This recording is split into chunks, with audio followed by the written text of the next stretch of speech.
আসসালামু আলাইকুম এভরিওয়ান। শীত মানেই পিঠাপুলি এবং এই পিঠাপুলি ছাড়া শীতের আমেজ যেন কোনোভাবেই জমে না। তাই আজকে আমি আপনাদের সাথে শেয়ার করব শীতের আরেকটি রেসিপি, সেটা হলো ভাপা পিঠা। সো চলুন দেরি না করে শুরু করা যাক রেসিপিটা।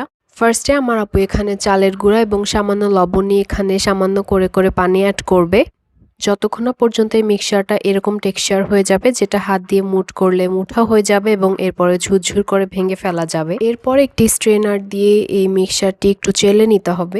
এরপর এখানে আপু একটি নারকেল আর গুড়ের একটি মিক্সচার বানিয়ে রেখেছিল। এরপর একটি কাচের বাটিতে ফার্স্টে সেই আটাগুলো দিয়ে দিচ্ছে, এরপরে সেই নারকেল আর গুড়ের মিক্সচারটি দিতে হবে এবং এর উপর চালের গুঁড়া দিয়ে এটাকে ভাপে দিতে হবে। 6 থেকে 7 মিনিটের মধ্যে এই পিঠাগুলো একদম রেডি হয়ে যাবে এবং এরপর এগুলোকে বের করে নিয়ে ঠান্ডা করতে দিতে হবে এবং তৈরি হয়ে যাবে মজাদার ভাপা পিঠাটা।